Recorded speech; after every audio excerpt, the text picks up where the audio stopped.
Welcome to AZ TechCast, sponsored by the Arizona Technology Council, with your hosts, Steve Zylstra and Karen Nowicki. AZ TechCast is dedicated to covering innovation and technology in Arizona and beyond.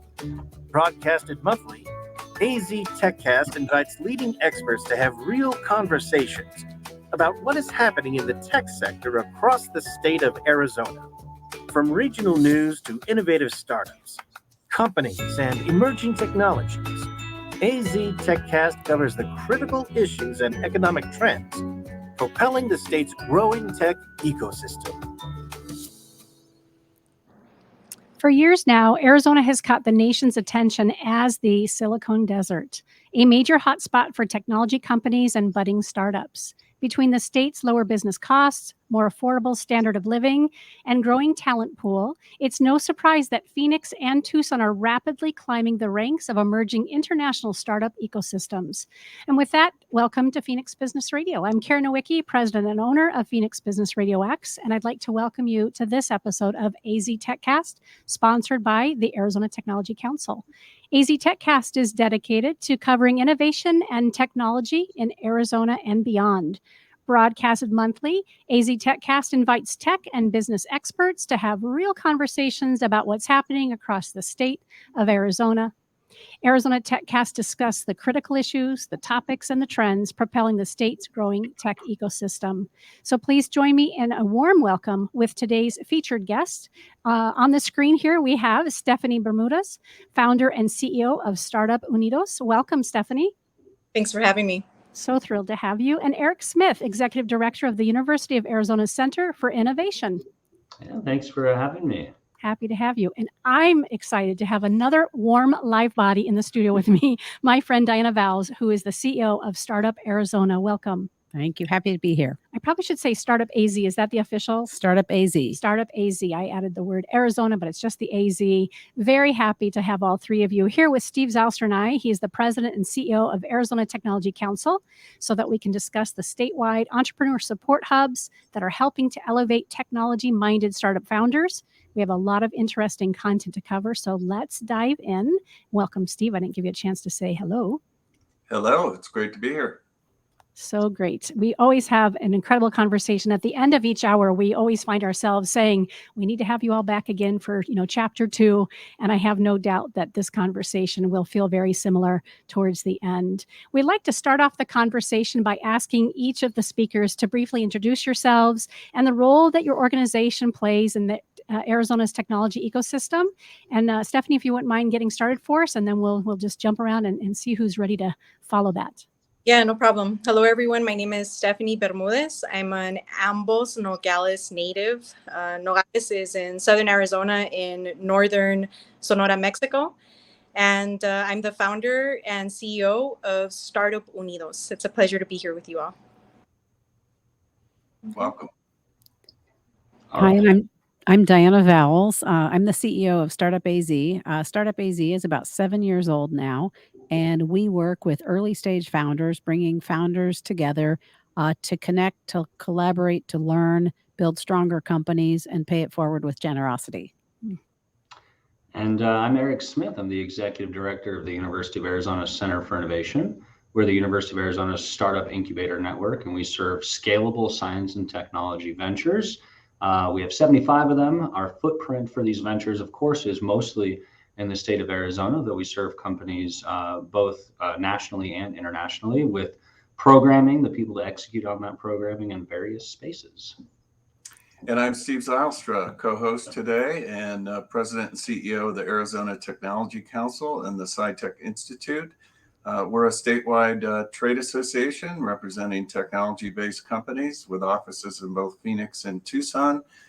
We do public policy advocacy. We do about 150 events a year.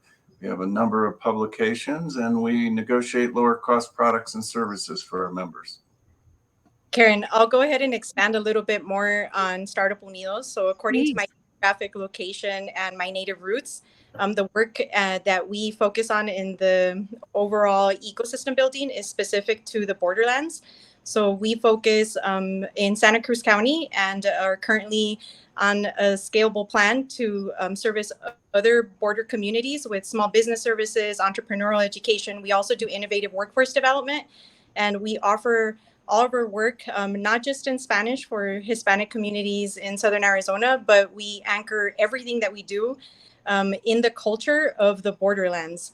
So we're the borderlands amigo in the ecosystem that is supporting partners from all across the state in reaching otherwise overlooked border communities. So I'd like to start with the first question.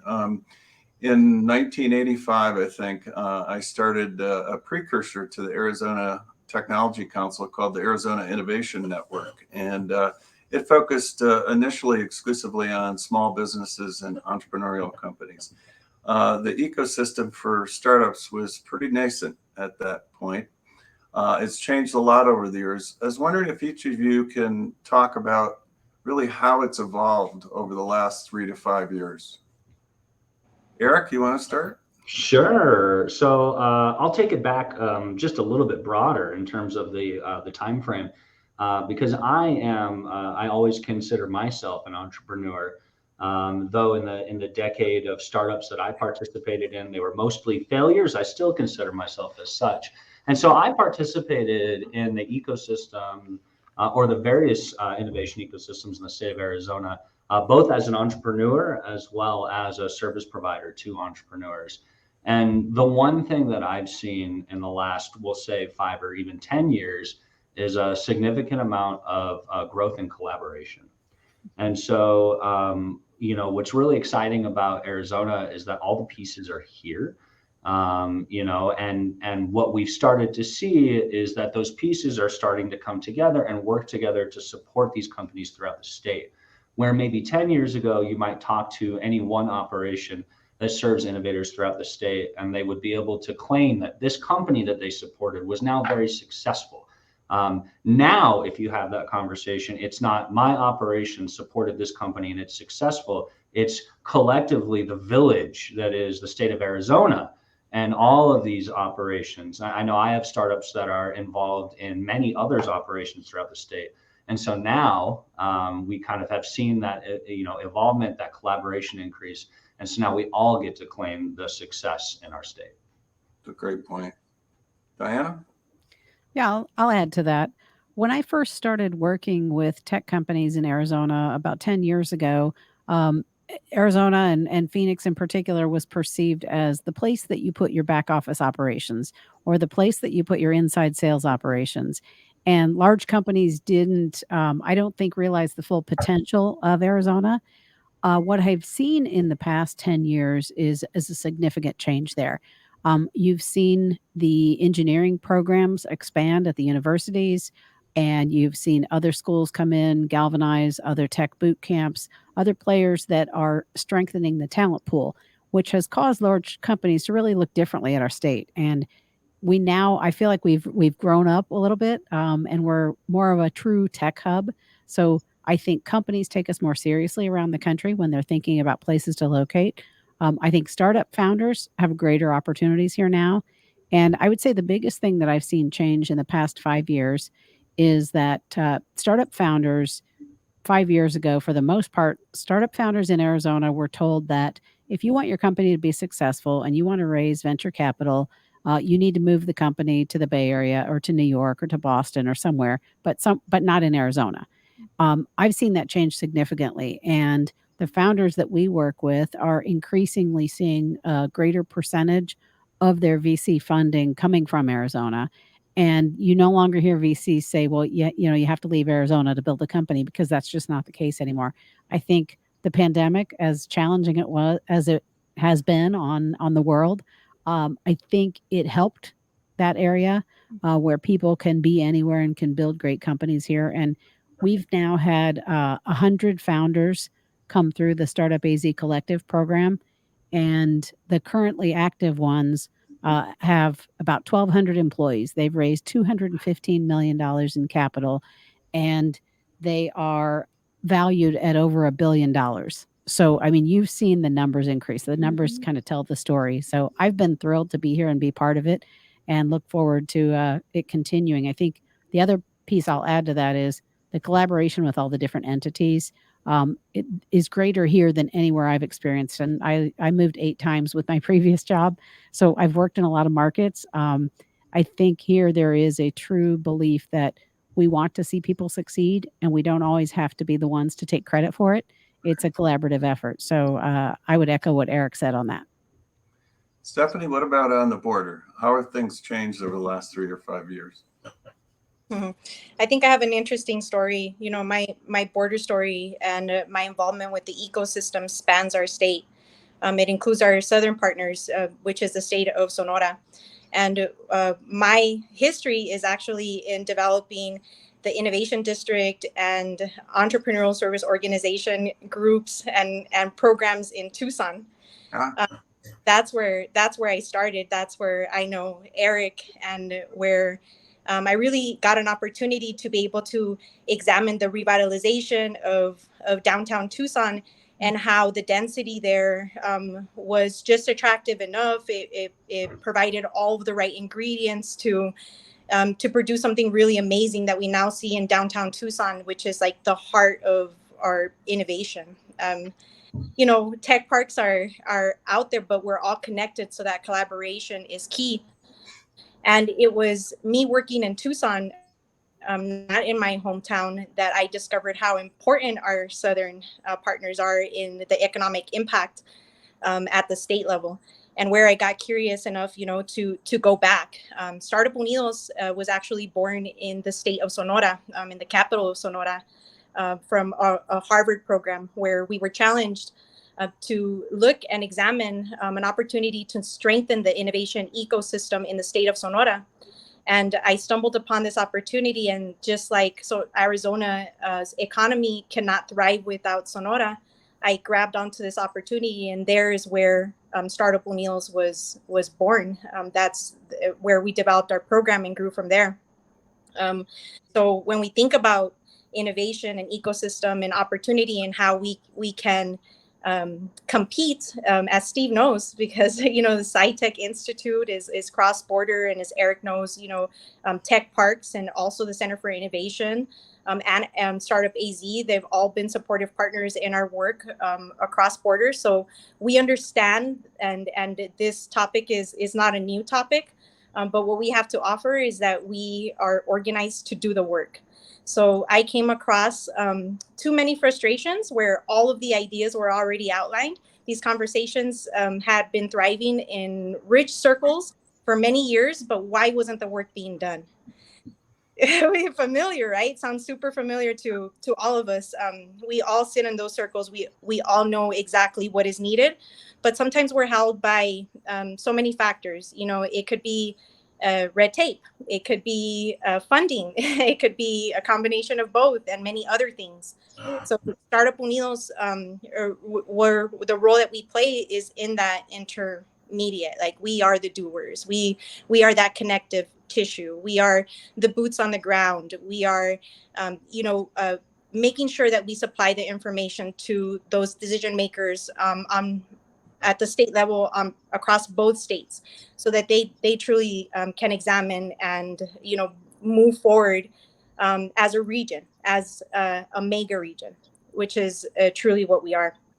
So, I wouldn't have wanted such a transformation to happen, a technological transformation to happen thanks to COVID, but it has. A lot of communities, rural and beyond, at all levels of society, we've been forced to adopt technology and become users of technology.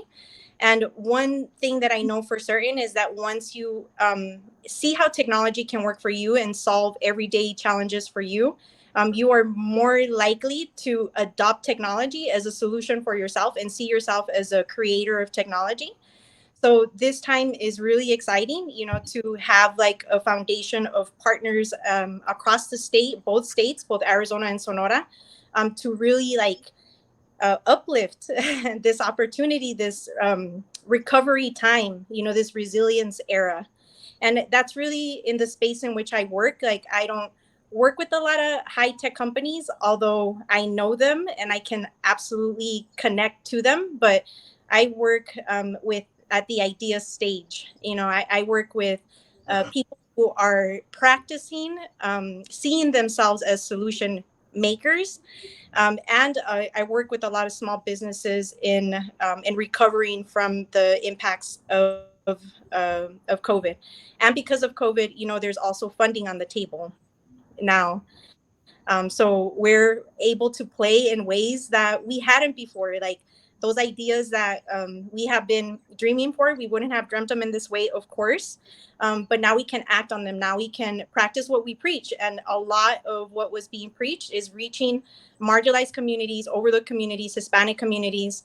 And I'm right here. I'm right here, working with partners, with academia, with government, with grassroots organizations, as that bridge, as that connective tissue, to start a conversation and mobilize more people to adopt technology and see themselves as those change makers, right? And join the ecosystem and feel like they're welcome and they have a place in it. So it's not easy work, but it's certainly work that's worth doing. Thank you, Stephanie. And thank you for mentioning the SciTech Institute. As you know, we have our Chief Science Officers program in Sonora. We have dozens and dozens of Chief Science Officers. And we want to do a cross-border SciTech festival as well. So we'll have to collaborate with you on that. A lot has changed, as we have discussed in the startup ecosystem here in Arizona. For instance, for most of my time in Arizona, one of the major issues was there wasn't enough funding, right? As Diana suggested, and now more companies are being funded here in Arizona. And there was almost $2 billion of venture investment in 2021. What are some of the other barriers that some of the entrepreneurial companies face here in Arizona, like capital formation and things of that sort? Diana, you want to start? Yeah, from my standpoint, I mentioned the pandemic was helpful to Arizona in many ways. For early stage tech companies who are trying to recruit really strong talent, that's sometimes a double-edged sword. On one hand, you can live in Arizona and work from anywhere. On the other hand, in the companies that are in Arizona, these early stage founders now have a lot more competition because the people that they may have been able to get to have opportunities to work for companies and, again, work remotely, work from anywhere. So I think in the tech space, the talent acquisition challenge is probably the biggest one. And the crazy market situation that we've had for the past 12 to 18 months has caused venture funding to increase in tech companies, and it's also raised the salaries. So the talent equation, it's gotten more expensive for founders to find really good talent, and the talent can work from anywhere. So the talent is in the driver's seat right now, but that's a big challenge. What about in Southern Arizona or across the state, Eric? Yeah, it's interesting. So I would say that the challenges that we see with the startup companies that we have in Arizona are probably not Arizona unique challenges. They're more challenges no matter what state that you're in. But I'll try to mention something that's probably more recently relevant and something that I found fascinating as we were helping our startups kind of go over the last couple of years.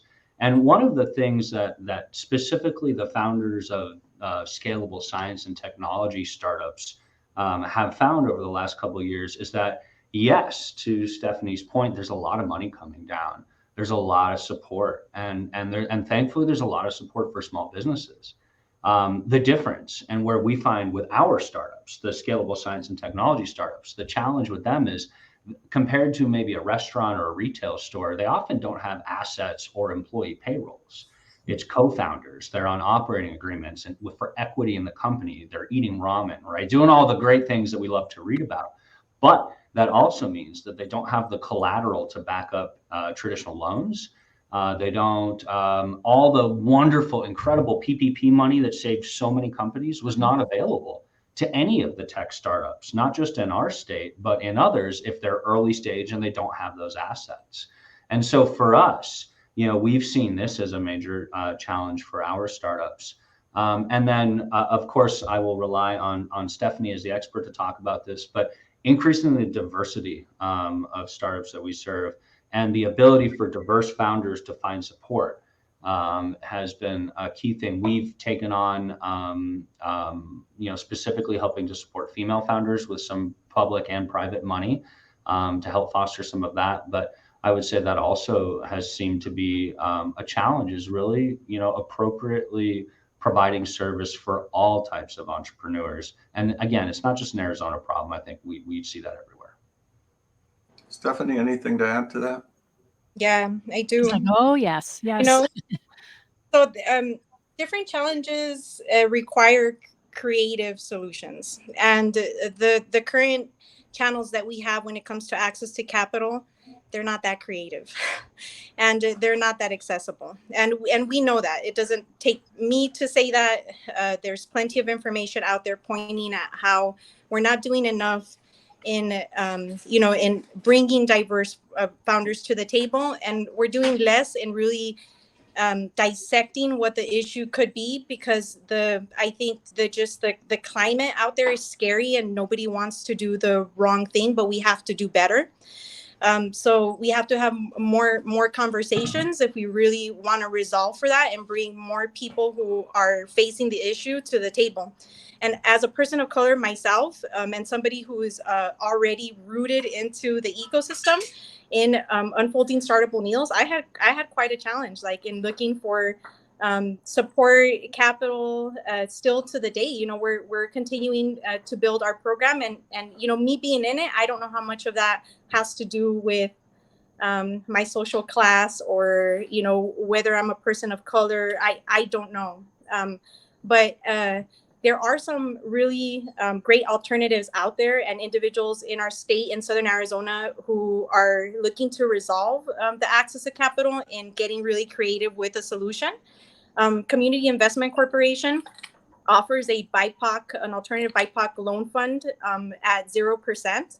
And they don't have the same requirements as a normal loan. As far as it's all based on storytelling. So it's really based on like the impact and what you have to offer, and not on your credit, because diverse founders aren't equipped in the way that traditionally you need to be to get access to some of these resources, especially women. We saw that during COVID, how we're being basically forced out of the workforce, right? Because we have to attend to other obligations. So we have to consider just a lot of creative ways of allowing entrepreneurs to get off the ground. So that could be bootstrapping or crowdfunding or other ways of just getting them started and playing with the idea and getting comfortable. And, there are studies out there by Stanford that show that Latinx founders specifically, we go to friends and family when it comes to, finding capital. We have a distrust of the traditional institutions and kind of sources or government for funding.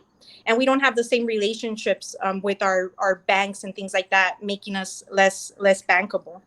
But I think that there's also an opportunity to just look at capital in more than just like money. I built Startup O'Neill's on social capital, and I talk about the value and the exchange of my social network and the currency that I was able to extract from it to build social capital, to establish us, across states based on those really strong relationships that I had that carried us through, even if it wasn't an organic way. So we just, we got to get creative, right? And COVID has everybody ready, I think, just like pumped, eager. And we have the resources, or better access to those resources to make it possible. So we're on the right path. We've all had a wake-up call, and this is our chance. Like, I think that the money that's on the table right now is the right kind of money that we're going to see have an impact for the next 50 years. So no pressure to everybody in this circle. Right. Hey, I would like to continue this conversation around barriers and challenges and how your organizations are solving these problems, what you're doing to address it. But if we could, let's break for just a moment for our first shout out to one of our sponsors, and then we'll come back to hearing from both Eric and Diana as well. We want to thank Arizona Commerce Authority, who is AZ TechCast 2022 Innovation Sponsor. The Arizona Commerce Authority is the state's leading economic development organization with a streamlined mission to grow and strengthen Arizona's economy. Let's hear from them for just a moment. Our streamlined pro-business approach helps you achieve more by putting less between you and future success. Less red tape, lower taxes, less distance separating you from the tech leaders of tomorrow. This innovative ecosystem will supply your business with tools and resources to compete in the 21st century and beyond. But your future is more than just business success. In Arizona, the lifestyle you want is at your fingertips. Explore cities known for their Southwest heritage and modern vision. Enjoy beautiful scenery and endless outdoor activities on land, water, or snow. And if you're looking for a little friendly competition, we've got plenty of teams to choose from. With constant sunshine, vibrant culture, and natural wonder, Arizona provides a style of living that's entirely unique. People from all over the world call our state home.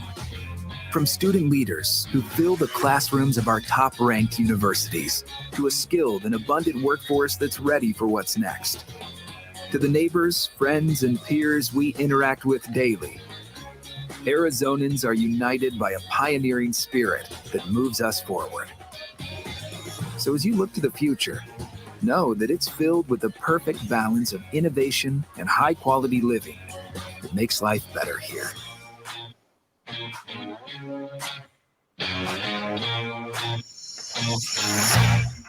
I hear that spot every month, and it always gets me so proud and excited to live in Arizona and be a business owner every single time. Love it. So I know Stephanie each of you spoke to the barriers, and then Stephanie spoke a little bit about, kind of what your organization is doing to meet those challenges. I'm sure you have more ideas. Would love to have the three of you discuss that for us. What's happening in organizations to address these barriers? I guess I can kick it off. First of all, I will say that I think in general, the core purpose of the organizations, both represented here today as well as throughout the state, really is to address those challenges. So, it's not that we, just kicked up to address the newest forum. We're always here and always helping entrepreneurs to navigate those challenges. And so I think just, the very nature of us existing and running the programming that we do helps to accomplish that goal. But in addition to that, I'll reference two specific things that our incubator does, just as an example, to help with some of these challenges. One of the things that we've talked about is a little bit of access to capital. We've also talked about the, corporate atmosphere. And so in the pandemic, we started a sponsorship program. So we work now with corporations and municipalities. We put on virtual competitions, and those corporations or municipalities then sponsor the startups in the incubator. They cover their fees, they cover their space, and they provide them oftentimes with additional support. And so it's really incredible because now we have a number of startups out there that are going off and doing successful things.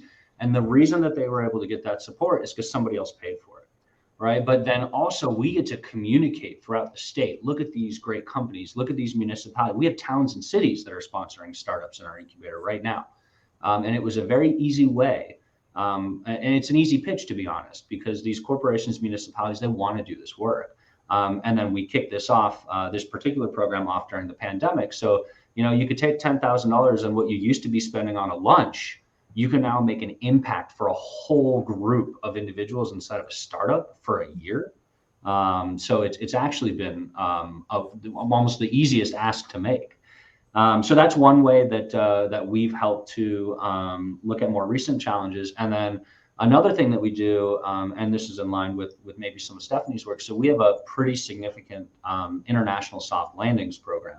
So one of the things that we didn't address in the last segment is that maybe not what are the challenges that startups in Arizona face, but sometimes you have startups from out of Arizona that want to move here. And so what are then the challenges that any startup faces when trying to navigate a new environment or a new state, such as Arizona? We do this specifically for international companies. We run very, very intense programs, and we have backers that actually fund startups to come from other countries to Arizona for 2 weeks to a month, so that when they're ready to make US market entry, maybe they do so here. And so what we're doing is we're helping them to navigate the state, helping them to navigate the support, helping them to feel all the really good things that they need to feel and to see that there's opportunity here.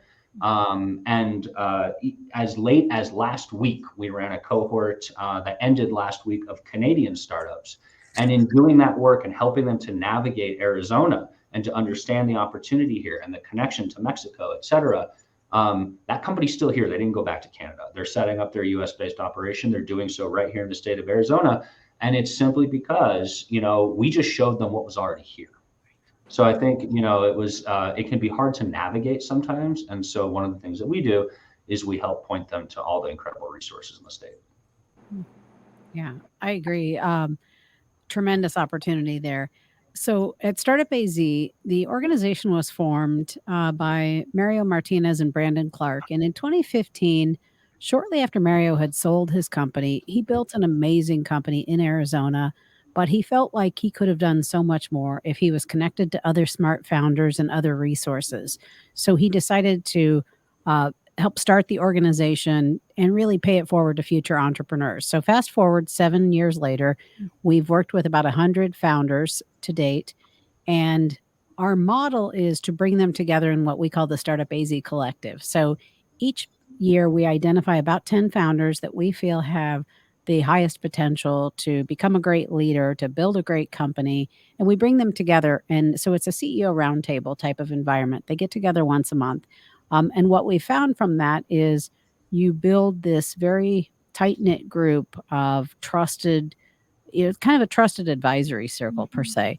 But they share resources, they share challenges, they work through problems. Some of the conversations that I hear in those monthly sessions, they're very honest, they're very human, they're very raw. I mean, it is hard to build a company. And so if you can be surrounded by people who are going to support you in doing that, challenge you when you're not fulfilling your potential, push back, ask questions, but be there to support you. It's life-changing, really. It's game-changing, and you can build amazing companies. And what we've done in the past year is, in order to help with the talent challenges, we asked the question. So the original question Mario asked was, could he be better if he was better connected to other founders and other resources? So the question that we've asked in this past year is, can we help these founders become even better, build stronger companies by helping the leaders that support those founders? So the functional leaders within each of the Startup AZ companies. So we started a program here called Key Leaders, and we bring them together quarterly. And it's the heads of, we started with the heads of people and talent. And it was kind of an experiment because if you think about it, we're bringing together the heads of talent and people for these fast-paced, high-growth, high-potential startups. They're all competing for the same talent pool. So the question was, would they really talk to each other, or would this be a huge failure? What we found is we had about 15 of them participate, and we've done this now 3 times, and they've raved about the program, and they love being connected to other leaders going through similar challenges. So we feel like we're now taking the organization to the next level, kind of building the next tier of leaders to help our CEOs become even better, build stronger companies. And one little story I want to share with that. One of the thoughts was, there's obviously you're competing for the same talent pool, but you're going through the same challenges, and you can help and support each other.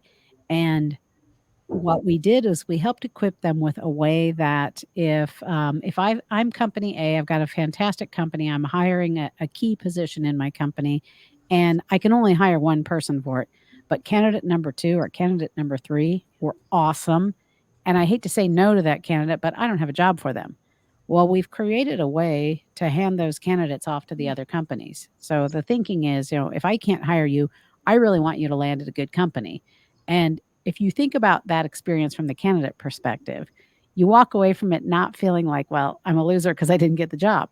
You're like, okay, this company really was impressed with me. They're not just feeding me a line because they're introducing me to another amazing company. So I think it's a win-win. And who knows, going forward, that candidate may down the road go back to work for company A. But what a difference in experience from a candidate perspective versus just being said, sorry, you didn't get the job. So we're starting to see things like that happen. And I think that's powerful. And I can't wait to see where it goes.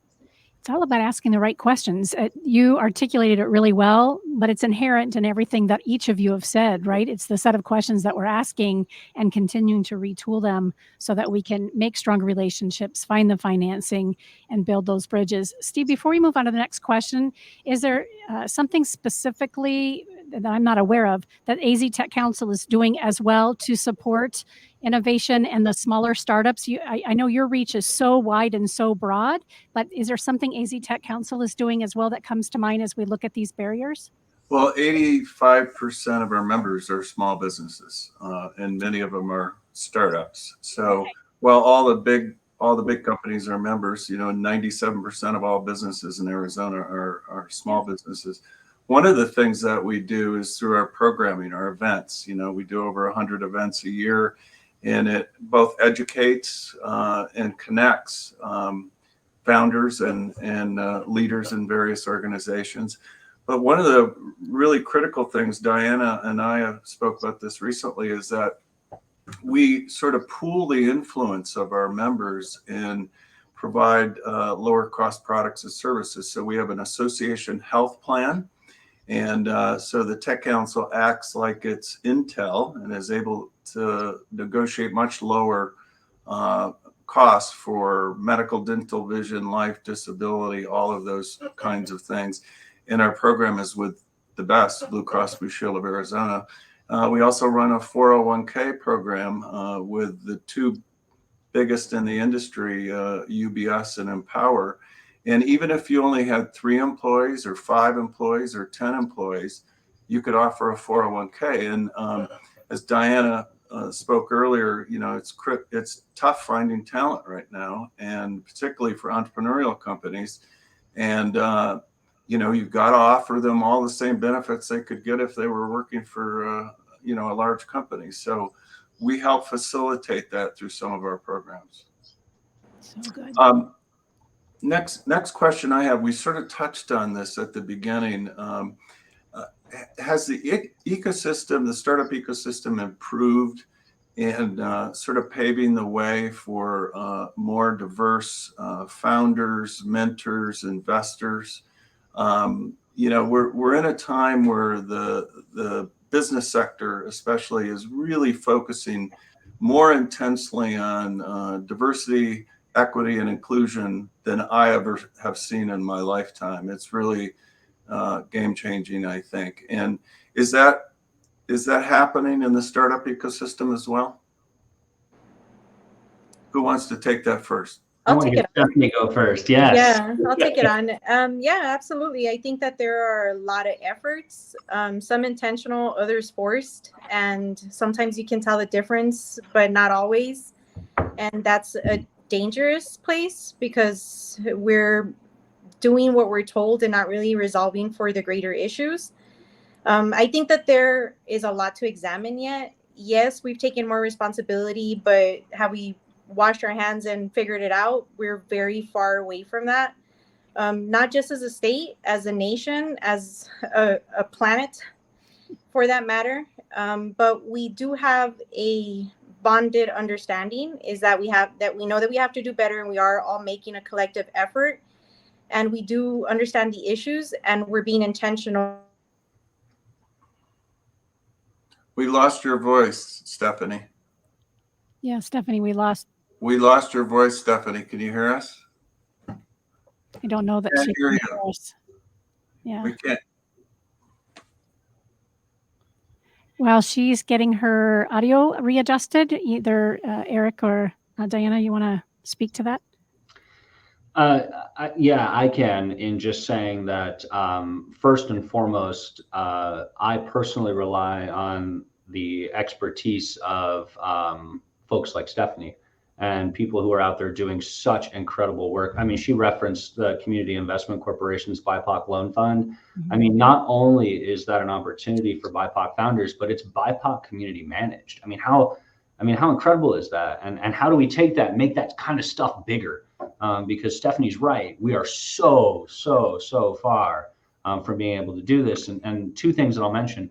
One, what we have to be careful about is that all this additional federal money coming down to organizations like ours to support startups all have a diversity and inclusion component to them. And we run the risk of organizations, including that for the sake of getting money, compared to being very intentional about how they actually create long-term success for diverse founders. And so, we're very, we pay a lot of attention to that and rely on partners who do this work extensively to tell us what to do. But one area that we've picked to really focus on is women-led companies and female entrepreneurs. So if you think about it, I believe, and you can back me up or send me an email afterwards and tell me that my data is wrong, but I believe about 1.5% of the venture funding that goes to startup companies goes to women-led companies. I mean, 1.5%. Like, even if that was 10.5%, that'd still be abysmal. And on top of that, so then one of the things that you think about is then how do we increase that? We'll give them more support, right? But then you look at incubators like mine, and the statistic across the nation is that 6% of the founders that they serve are female, right? Are women-led companies. 6%. I mean, we're over here bragging because we have 26%, and that's still low. So we've worked with and received funding from both Wells Fargo as well as the Small Business Administration to specifically try to tackle just a small piece of this. And so what we do with that funding is we now at all times have 7 female STEM students that we hire from a university, and they work and we pay them, and they work directly with our women-led companies. And they intern, so they get basically they get paid, but the company themselves doesn't have to do the paying.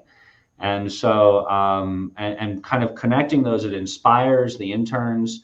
It adds more support to the female founders, and so that's just one little piece that we do.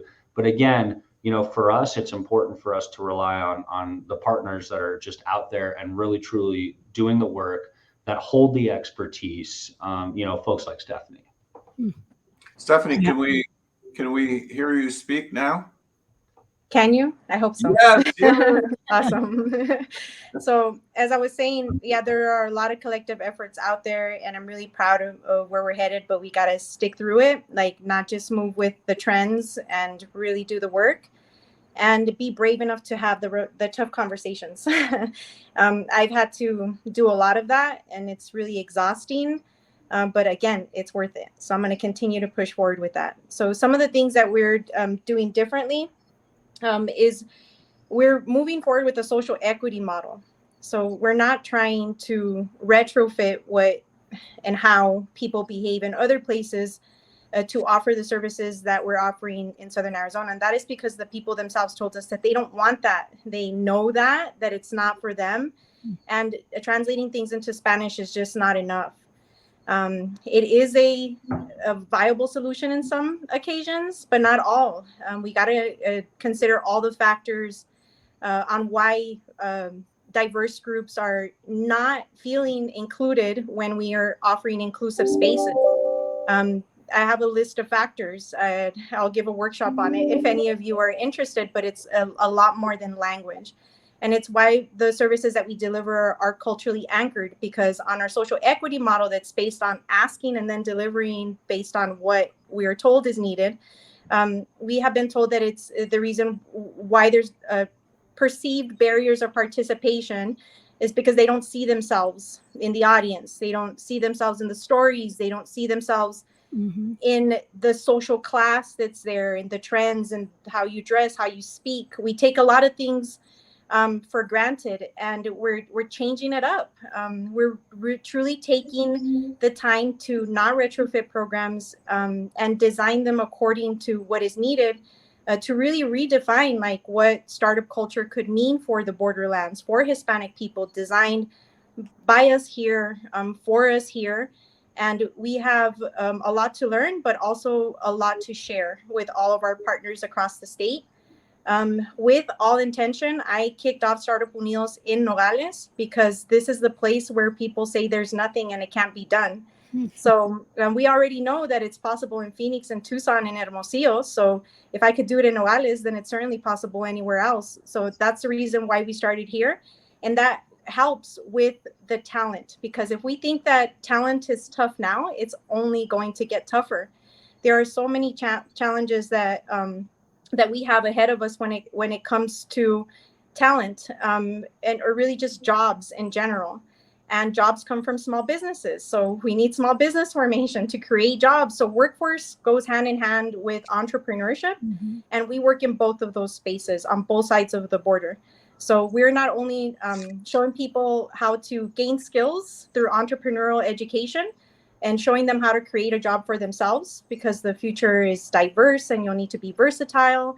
But we're also helping like shape those that are ready to go into secondary education or post-secondary education, or even in diverse founders who are now like post-COVID looking to start something because their job didn't work out or they're ready for a new career. So that's the space in which we work, and we honestly couldn't do it alone.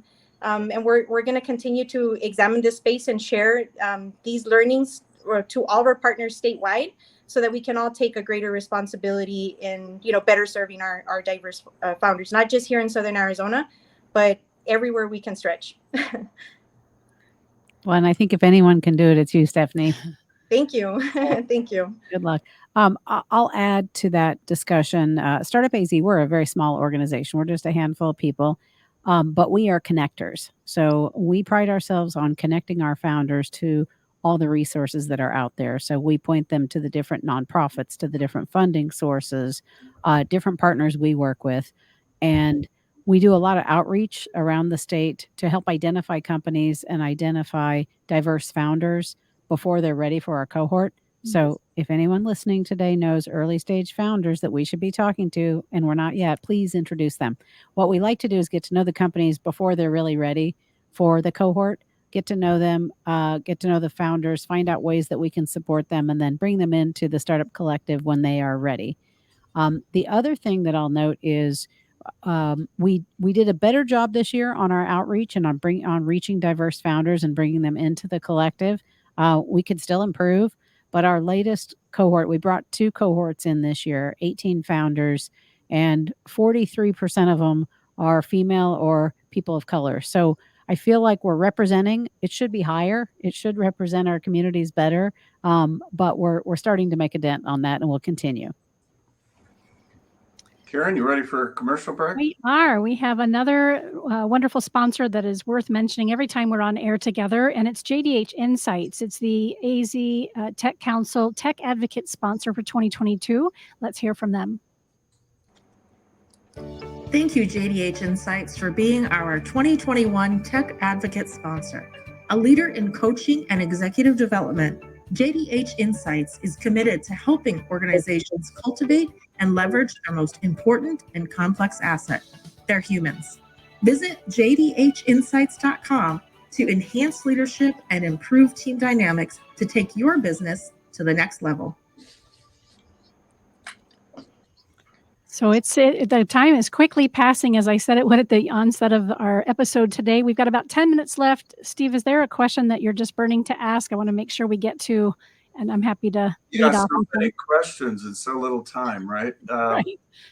I would like to ask each of you, what do you think is particularly attractive about Arizona to entrepreneurs? What are the characteristics of our startup ecosystem that makes it superior, or on the other side, what makes it more difficult?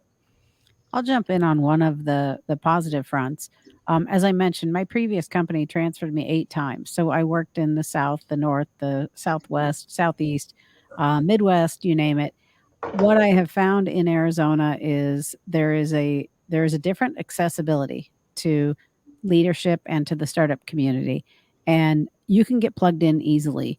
One of our founders in our new cohort decided to move his company from Lexington, Kentucky to Arizona last year. He had a small team, 5-6 people, building software that is a medical EMR system for the prosthetics and orthotics space.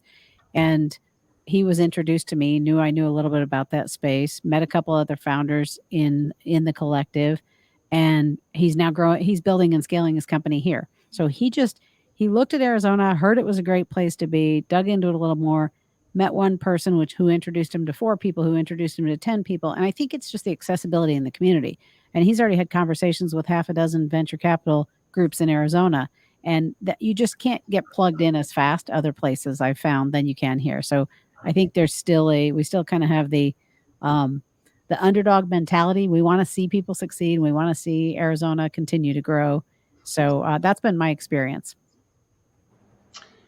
I love this question because I like to consider myself like our state's biggest cheerleader. So I look at it in 2 ways. First of all, there's the pretty obvious and standard aspects of Arizona that we all love to talk about. You have a lower cost of living, but easy and quick access to the Intermountain West, Texas, Los Angeles, quick flights away. If you want to manufacture or have any interaction with Mexico, here's the place to be, right? Come to Arizona, talk to Stephanie, engage with us, right? So there's all those normal pieces. I don't think that all of those things necessarily contributed to the number I'm about to give you, which is that in total, and I had to look this up to make sure I'm accurate, 9 companies have physically moved to Tucson, Arizona, to be in our incubator. And I don't think it's because of everything I mentioned earlier. And they're from markets such as Pittsburgh, the Bay Area, San Diego, LA, Chicago. Some of them are international. I referenced one that happened last week. A few months ago, we had a company move here from Saudi Arabia and raise $18.5 million. I mean, you don't hear necessarily these stories because they're not the biggest companies moving to Arizona, but they're coming here. And what I'm gathering when we talk with them, why did you come here, right? It's not that Arizona had a bigger business opportunity, though arguably these days we certainly represent that. It's because of the people. So of all the things I just said, it's because they felt a warm reception from the leaders in the communities of Arizona, period. They knew that if they were to come to Arizona, they can ask somebody for something and either they're going to get it or they're going to introduce them to somebody else. And that's why I believe 9 companies have moved to our incubator here in Tucson since 2019. I love that. That's how we started the conversation, right? It's those connections and those introductions and knowing that we are an ecosystem that all of you have been supporting to have people want to come and stay. Stephanie, how about you? We're a state of innovation. Really, we're a region of innovation in Phoenix and Tucson and the borderlands. We offer something really unique that isn't available anywhere else because of our relationship to Mexico. We can get super creative with our solution making here in our state. Because we have strong, responsible leaders that are actively looking to make a change, but also just because of where we are geographically. When it comes to the conversation of talent, we're not limited by just hiring talent locally, although hiring talent locally is excellent for anybody that's looking to grow in the state because this area, along with our 4 bordering states, encompass 50% of all Hispanics in the United States. So if you're looking to diversify your company and get access to diverse talent, you want to be in Arizona. You want to be in this region. If you're looking for creative solutions or just to be innovative, basically in your process or in your supply chain, we live in a maker region, we have unique offerings on how our supply chain works and our dependency, across both states, which gives you access to manufacturing, to aerospace, to so many different types of industries that are out there and are innovative, but maybe you're not considering would be available here in the way that it is like across 2 states. So it's also a really great place to visit. You know, there's good food here. There's a lot to do. There's history, there's soul, and there's also urban. You know, you have access to the urban lifestyle. So if you are you know, curious and want to be out there exploring, we're not a far distance from each other. I'm in Phoenix in 2.5 hours, you know, from the border, in Tucson in 45 minutes. And we really lend ourselves to participate across each other's networks, right? And building opportunities to develop a greater support system for anybody that wants to participate here in our state. And, you know, as I said, you know, we built something where we're wanting to do more and carry those conversations with how we can do more in innovation and create more programs and systems to have more infrastructure on how we work with one another, you know, with our neighbors in Sonora. So you'll hear more about that in the future. But yeah, that's all for now. Can I add one more thing here? Yeah. Sure. One thing that's particularly exciting to me is where we're going, and we are starting to see, I think we're growing as an ecosystem and starting to see successful founders paying it forward and building other great companies. So there's been some recent examples, but I'm super excited to see the folks that have come out of successful companies like WebPT, Infusionsoft, Campus Logic. Those companies are growing and scaling and exiting, and those founders are staying here and they're reinvesting in the community. So I have the opportunity to work with some of those folks every day. I couldn't be more excited, particularly people like Hamid Shojai and Greg Scoresby, who both sold companies in the past year and a half, and are reinvesting.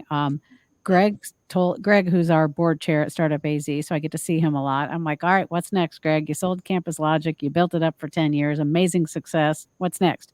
And he said, I want to be the most impactful investor in Arizona. And I love that. He's looking at what can he do now. So I think he officially exited a few months ago and maybe has invested in like 4 companies already since then. So he's putting his money where his mouth is. And that makes me excited for Arizona's future. And I hear a challenge there. Like, who else wants to have that? So, I mean, the collective challenge, I think, for Greg here is for him to invest in not just women, but Latinas who start 6 times more business than any other person. So that's the challenge for Greg. Yeah, raise the bar. Absolutely. Steve. Yeah. And one thing I wanted to add, when you asked earlier about what does the Tech Council do for startups, I completely forgot. So we do advocacy and legislation, and we extend it. Well, we originally helped create the Angel Investment Tax Credit and then extended it for 10 years last session. We also created a refundable R&D tax credit for early stage companies. So even if they don't have tax burden, they can take advantage of their R&D tax credit. So we do things in the legislative advocacy environment as well. And I think we're probably out of time. We are. And I wanted to, if you can do a lightning, and maybe Diana already just spoke to this. Curious, the last question, if we can do lightning round, what are some of the most interesting tech-driven companies that your organizations have worked with, or those that you want to give a shout out that you've just watched what they're doing, you're uber impressed? Can we have both of you speak to that? And if you've got another one to add, you can, Diana. I got a couple. I'm super excited. I love all the companies in the collective. I'm super excited about what Navi Nurses is doing, what Equipify is doing, Better Agency and Nurture Boss. Those companies are really taking off and doing amazing things. All right. I love it. If it's going to be lightning round, I'll keep it simple and easy. Go to uaci.com. We have descriptions of all the companies that we have there. And if you're interested in helping or interacting with any one of them, reach out to me personally and I'll make sure to connect you. Excellent. Very diplomatic. Yeah, I love it. Stephanie, how about you? I will pitch 2 border youth startups here in Nogales. One of them who is looking to rescue street dogs called Ayu Dog. That's a tech company that's looking to get them off the streets, where 80% of all street dogs, of all dogs, are on the street. And also No Gecko, which is diverting produce waste from the local landfill and turning it into a commercial product, a health and beauty product. Both encompassing technology that are right here from the borderlands. Excellent. Perfect. We are going to close now, so I'll do a lightning round close. Typically, it's a little bit longer than this, but I just simply want to thank again each of you for spending your time with us today. In addition to Arizona Commerce Authority and JDH Insights, if you're interested in being a podcast participant or sponsor for the Council's AZ TechCast, then please contact marketing at aztechcouncil.org to learn more about the opportunities to further position you as a tech expert, influencer, and innovator. Again, I'm Karen Nowicki. Thank you so much for joining us on AZ TechCast. Thank you for joining us for this episode of AZ TechCast with Arizona Technology Council, featuring leading tech and business experts that help influence and shape our great state and the industries they serve.